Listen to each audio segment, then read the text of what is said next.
राम मंदिर करोड़ों श्रद्धालुओं की आस्था का सबसे बड़ा केंद्र, लेकिन क्या इसी पवित्र जगह पर दान के नाम पर ऐसा खेल खेला गया जिसने पूरे देश को हैरान कर दिया।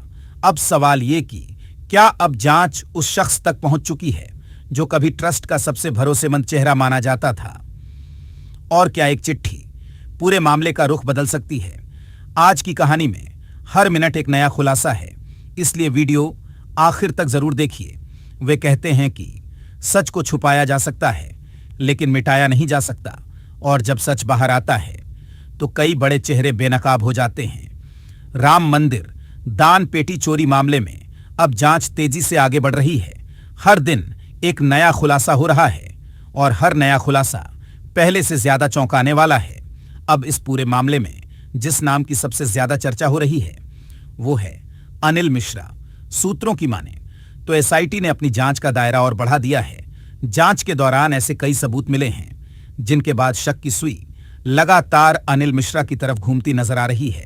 यही वजह है कि अब चर्चा शुरू हो गई है कि अयोध्या पुलिस जल्द उन्हें इस मामले में आरोपी भी बना सकती है। हालांकि अभी तक पुलिस ने इसकी ऑफिशियल कॉन्फर्मेशन नहीं की है, इसलिए जांच पूरी होने से पहले किसी नतीजे पर पहुंचना ठीक नहीं होगा।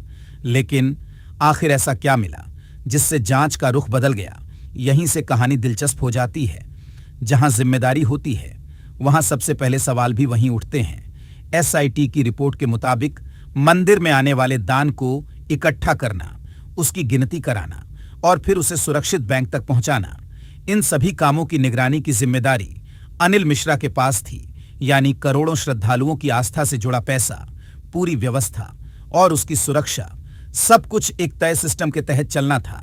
जांच में यह भी सामने आया कि मंदिर के वित्तीय मामलों की देखरेख भी अनिल मिश्रा करते थे। इतना ही नहीं, स्टेट बैंक ऑफ इंडिया के साथ मिलकर दान की गिनती के जो नियम बनाए गए थे उनमें ट्रस्ट की तरफ से प्रतिनिधि भी वही थे। यानी अगर व्यवस्था में कहीं कोई कमी रह गई तो सवाल उठना भी स्वाभाविक था। भरोसा कमाने में सालों लग जाते हैं लेकिन टूटने में सिर्फ एक पल, और शायद यही वजह है कि अब हर कोई जानना चाहता है आखिर उस सिस्टम में ऐसी कौन सी चूक हुई जिसने पूरे देश का ध्यान अपनी तरफ खींच लिया। जांच में एक और हैरान करने वाली बात सामने आई। बताया जा रहा है कि दान गिनने वाले कर्मचारियों के लिए बनाए गए कई जरूरी सुरक्षा नियम, जैसे बायोमीट्रिक अटेंडेंस, ड्रेस कोड और तलाशी की प्रक्रिया धीरे धीरे कमजोर पड़ गई। अब सबसे बड़ा सवाल यही है, अगर सुरक्षा के नियमों में ढिलाई हो रही थी तो इसकी जानकारी किसे थी? क्या इतनी बड़ी व्यवस्था में ये सब बिना किसी जिम्मेदार अधिकारी की जानकारी के हो सकता था?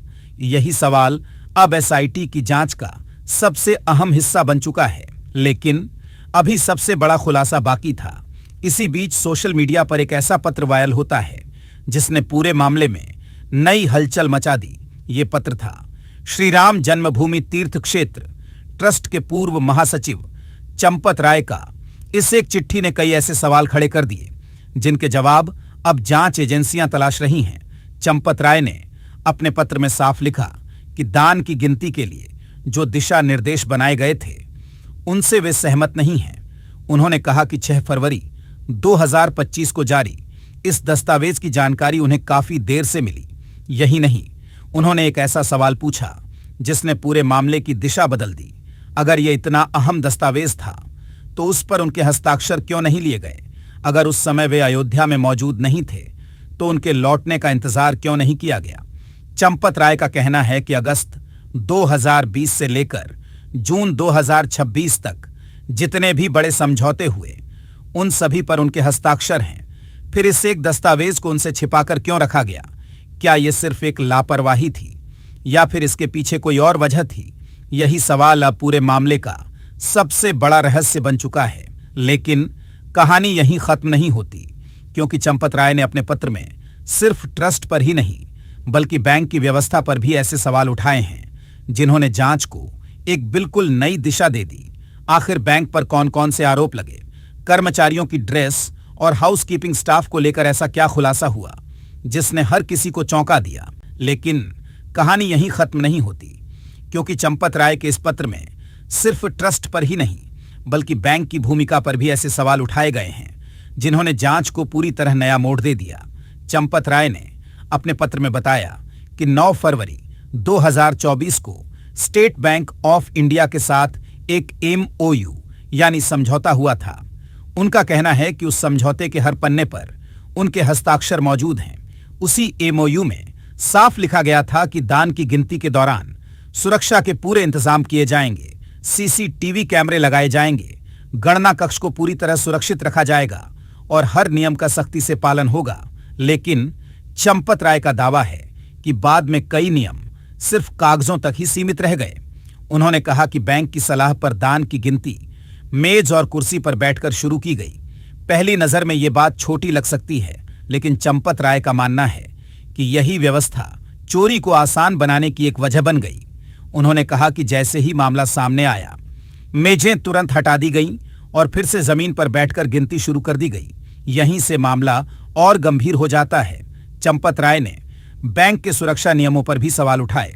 उन्होंने कहा कि देश के हर बैंक के चेस्ट रूम में सख्त नियम होते हैं। अंदर जाने वाले हर कर्मचारी की तलाशी ली जाती है। बिना जेब वाले कपड़े पहनाए जाते हैं ताकि कोई भी व्यक्ति अंदर से कुछ बाहर न ले जा सके। लेकिन उनका आरोप है कि यहां ऐसा नहीं हुआ। उन्होंने कहा कि कर्मचारियों को जो ड्रेस दी गई उसमें जेब थी।